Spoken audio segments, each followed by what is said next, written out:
আমি একটা আমার নিজের জীবনের গল্প বলি এবং আপনারা মানে এটা বুঝতে পারবেন যে আমার ফ্যামিলিতে আমরা 5 ভাই। আমার বড় সব ভাইদের ছেলে সন্তান এবং তাদের মধ্যে 4 ভাইদের মধ্যে 7 জন সন্তান ছেলে। আমার ঘরে প্রথম মেয়ের জন্ম। তো আমার স্পষ্ট মনে আছে যে আমার ভাইদের যখন আমার ভাইদের যখন ছেলে হচ্ছিল তখন আত্মীয় স্বজনরা সবাই বলছিল যে এই ছেলে আল্লাহ দোয়া করে আল্লাহ সে বড় ইঞ্জিনিয়ার হবে, ডাক্তার হবে, ডিপ্লোমেট হবে, লয়ার হবে, মানে একদম সীমা নাই তার ভবিষ্যতে।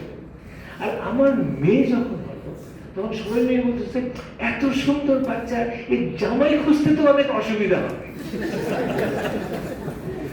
মানে জন্মের মাসখানেকের মধ্যে 2-1 মাসের মধ্যে তার বিয়ে নিয়ে চিন্তা করতেছে, আর আমার ভাইয়ের ছেলেদের পেশা নিয়ে চিন্তা করতেছে। এবং আমার মতন ঘরে শিক্ষিত, আন্তর্জাতিকভাবে expose, it was happening in my family.